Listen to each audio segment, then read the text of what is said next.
Ladies and gentlemen, we interrupt our program to bring you a special bulletin from the Intercontinental Radio News. At 20 minutes before 8 Central Time, Professor Farrell of Mount Jennings Observatory, Chicago, Illinois, reports observing several explosions of incandescent gas occurring at regular intervals on the planet Mars. The spectroscope indicated the gas to be hydrogen and was moving towards the Earth with enormous velocity. Professor Pearson of the observatory at Princeton confirms Farrell's observation and described the phenomenon as, quote, like a jet of blue flame shot from a gun, unquote. Now nearer home comes a special announcement from Trenton, New Jersey. It is reported that at 8:50 p.m., a huge flaming object believed to be meteorite fell on a farm in the neighborhood of Grover's Mill, New Jersey, 22 miles from Trenton.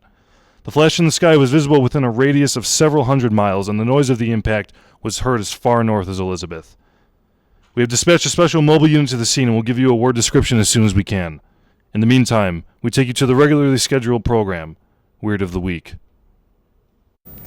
Greetings, Earthlings, and welcome to the best show on planet Earth, out to explaining the unexplainable. It's Weird of the Week. I'm your host, Jessica New, and today we have some of the strangest happenings yet. A UFO landing in sunny Los Angeles and Area 51 Museum possibly being open to the public.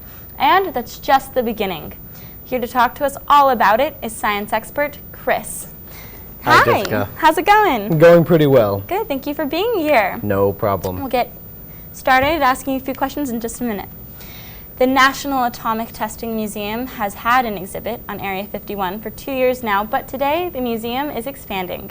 Today's reopening of the Area 51 exhibit will include appearances by former employees of Area 51, government workers, test engineers, radar experts, and pilots.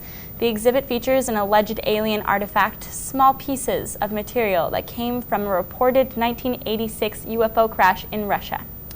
Do you think that we will ever really learn the truth about Area 51? You see, Jessica, I feel we already know the truth. The government has made it seem like there's this giant conspiracy theory behind Area 51, but I feel that they've actually already told us the truth, and they want us to believe that it's lies. It's the best way to hide a base such as Area 51's actual happenings. So you think there is alien activity? Oh, I am almost positive that there is alien activity. It is extremely scientifically narrow-minded to believe that aliens don't exist in our universe. And why is that? Why? Because it's so infinitely large. The universe is ever expanding. There are hundreds, if not millions of planets out in the universe. And to think that we are the only one with life, unfathomable. I completely agree with you. Do you think that, why do you think the government is trying to hide it all up? I feel like the government doesn't think that we as Earthlings are ready for intergalactic warfare. So I feel that we are trying to build up defenses for aliens that may not even be hostile towards us. Wow. Well, we may not be ready for them, but apparently they are, the government workers that are really dealing with them. Well, what else can you tell us about aliens and space life out there that you know about? Well, as we know, there is hundreds and hundreds of planets, and I feel that there has to be one that's hospitable to an alien race aside from our own. Hopefully we can find that. I mean, if this missile comes down, if it's a missile, we need somewhere else to go. I'm sure you heard that a few weeks ago on November 7th, all eyes were on the skies over California as a strange expanding light arched across the sky. The government has said that the phenomenon was simply a missile test, but what they failed to address is that there has been similar sightings elsewhere in the world, such as Mexico. So what do you think of the whole situation? I think it is bull roar to think that that was a missile test. The way that a missile is shot is not a blinking light in the sky and then a blue streak. I have known of no recorded missile that leaves a blue streak, have you? No, I have not. And then ends in a giant storm cloud? No.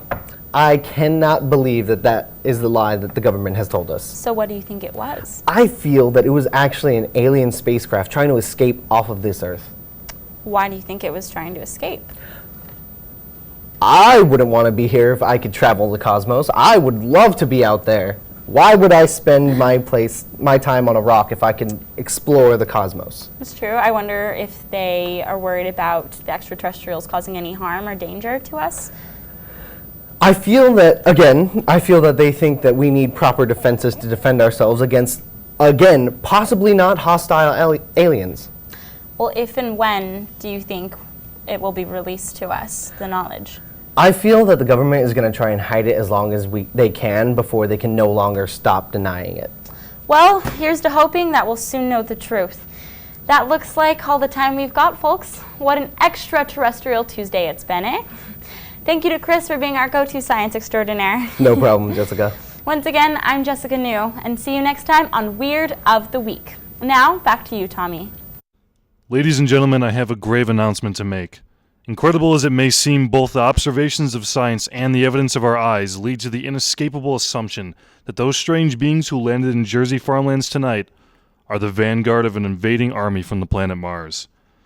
The battle which took place tonight at Grover's Mill has ended one of the most startling defeats ever suffered by any army in modern times. 7,000 men armed with rifles and machine guns pitted against a single fighting machine of the invaders of Mars. 120 known survivors. The rest, strewn over the battle area from Grover's Mill to Plainsboro, crushed and trampled to death under the metal feet of the monster, or burned to cinders by its heat ray. The monster is now in control of the middle section of New Jersey, and has effectively cut the state through its center.